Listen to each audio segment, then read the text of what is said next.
Good morning, Cowboy Jim here in Fort McMurray, Alberta, and just enjoying myself, and which is better than not enjoying myself, given I'm the only one here. Just spent a little time outside, came back in, and from yesterday's news that I watched, and I watched a couple of movies and stuff like that. It was pretty good, and I I was not entertained. I was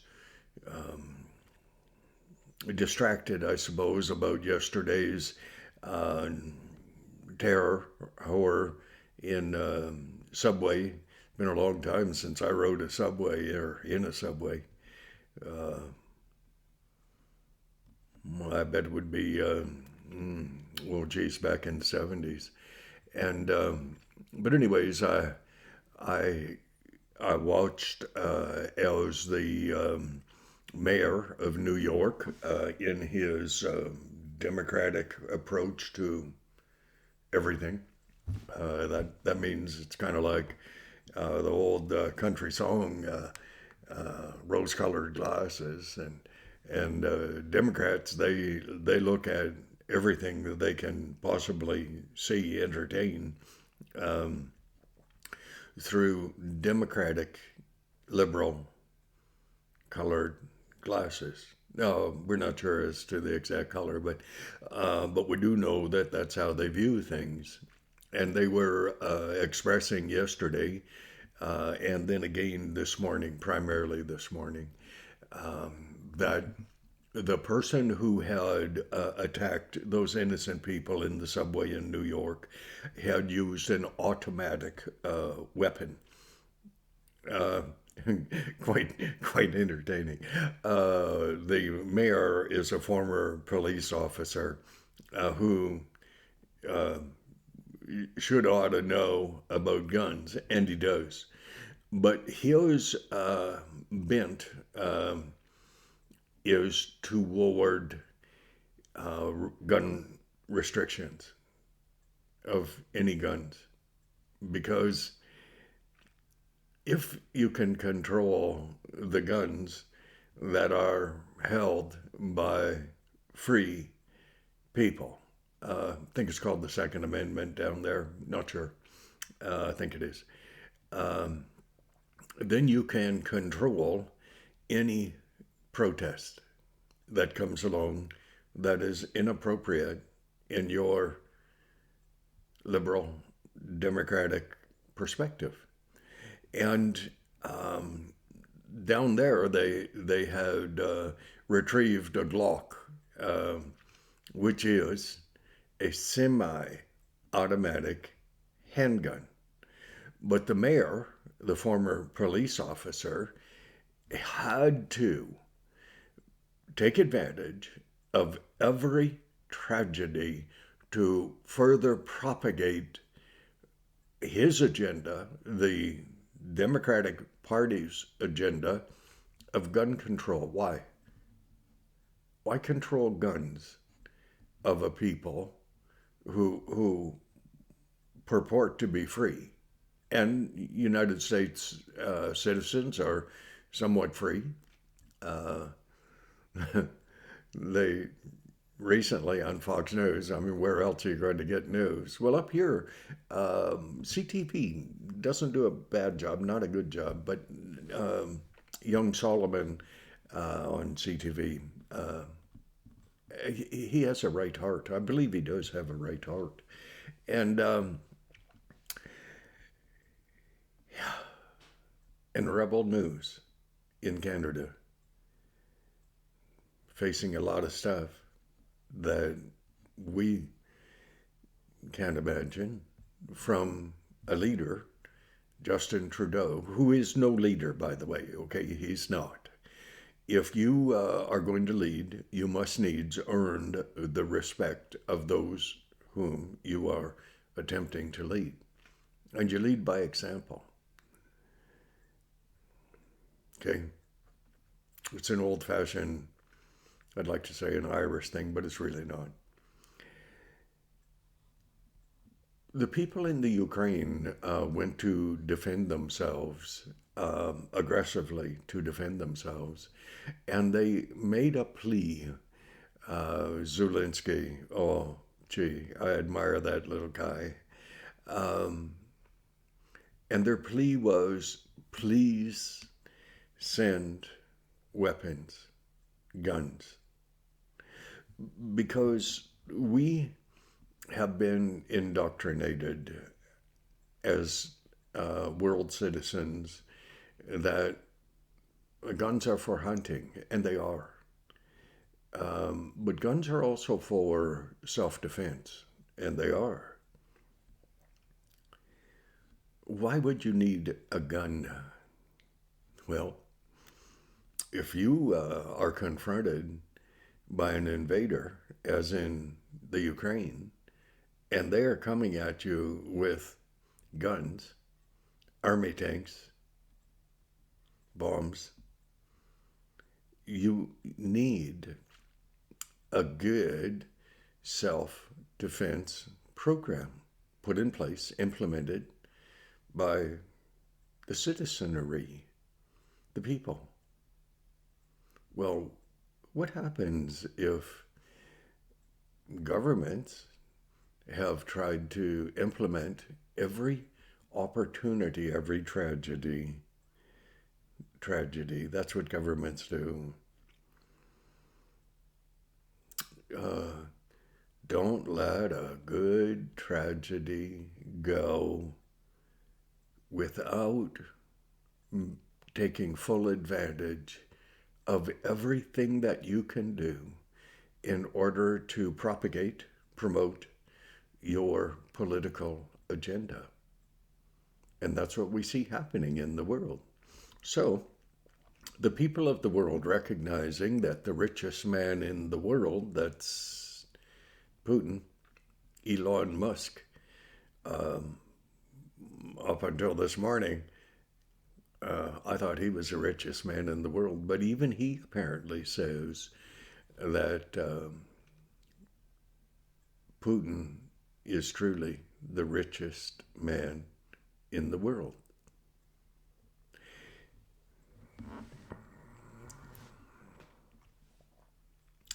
I have put forth the idea that Biden would not do anything that would irritate Putin.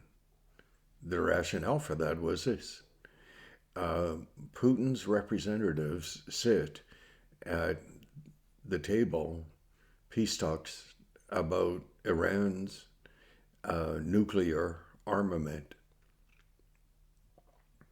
Biden would do nothing to resist Putin overtly. Like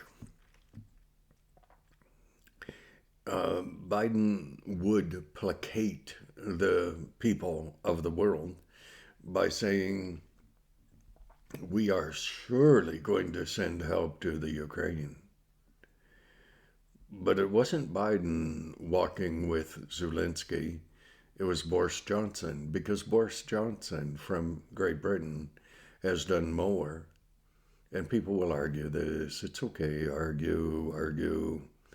But given the size of Britain and given comparing it to the size of the United States of America, percentage-wise, who do you think has given more support to the Ukrainian people? Hey, come on. Boris Johnson is sending 100 armored vehicles into the Ukraine for the Ukrainian people in the army and the regular guys off the street and ladies to use to fight against Soviet Russia. Now, Biden can't do that. Why? Because Biden does not want to risk Russia saying, go to hell at the nuclear table with Iran. Because Biden is trying to resurrect Obama's great wonderful deal with Iran, which was still let Iran become a nuclear power. I mean, they are, but a nuclear armed power, and they're getting it, and Biden's letting them because it would be inconvenient for Biden to let a tragedy go unused. Understand that. You have to. You truly must needs understand. You and I go out and sit on the back stoop and have a smoke and a coffee. I mean, gee, isn't that exciting? Um, but the people in the Ukraine, whose women and children are being raped, plundered, killed, all they're doing is trying to fight for freedom. Zelensky, all he's doing is trying to ask help, send help, send help. You finally, Zelensky got it settled in his mind that there are going to be no troops on the ground from other countries because the other countries are keeping warm with Putin's fossil fuel. Why? Because Biden won't allow fossil fuels in the United States of America and being shipped down from Canada through the pipeline, Keystone. He won't allow that because it is outside of his political agenda.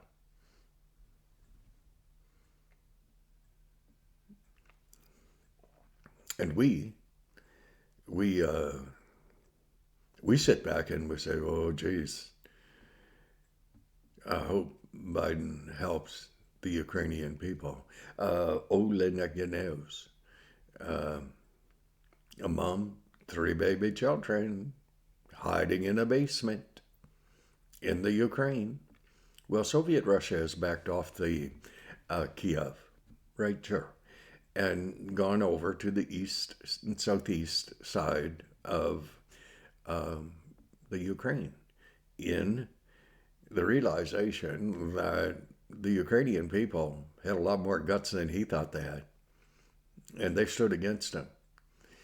But they're still asking for help. And they're still asking the wrong people group. They're asking Biden, who thinks he is the world leader. He's not. Not a hope in hell. Would you ever let a pussy like that who is so old? Hey, I'm sensitive about age. Hey, I'm 72.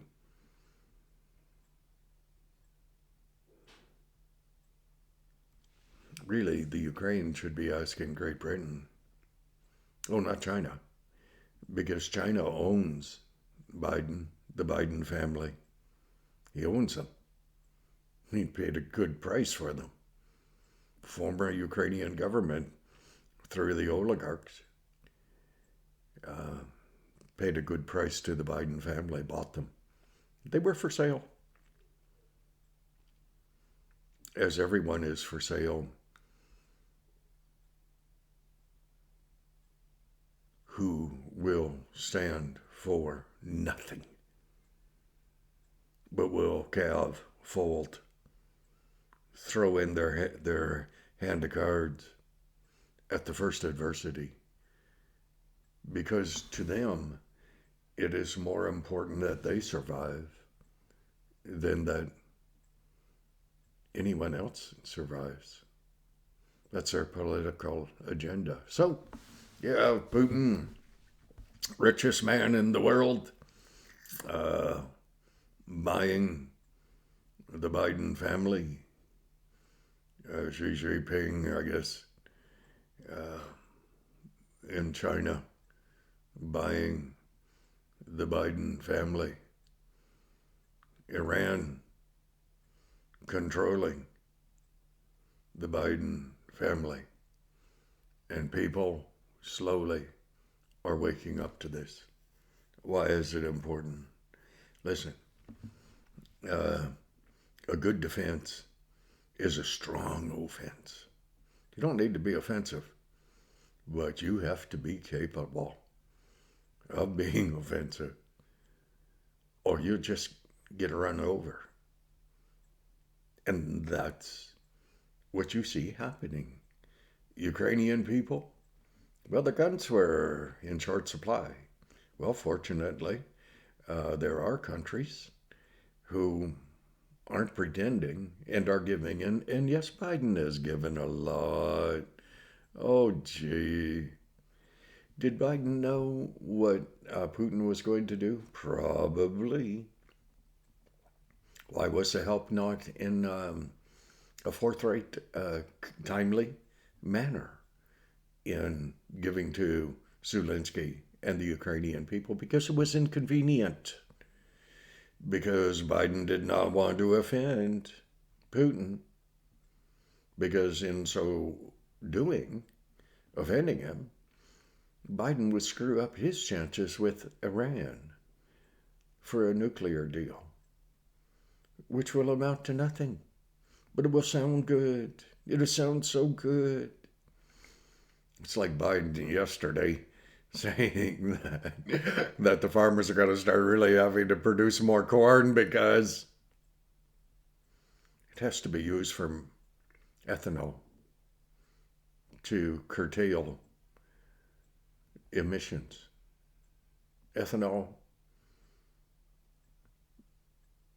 causes more emissions, more smog than fossil fuel. And when the people, the farmers, are producing that shit,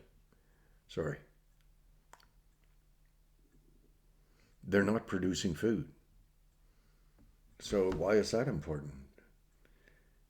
Because the only way the government is going to take control of your everyday life is keeping you inside, perhaps, because there's such a horror waiting for you outside, floating in the air, which we can't talk about, which is good. Not allowed.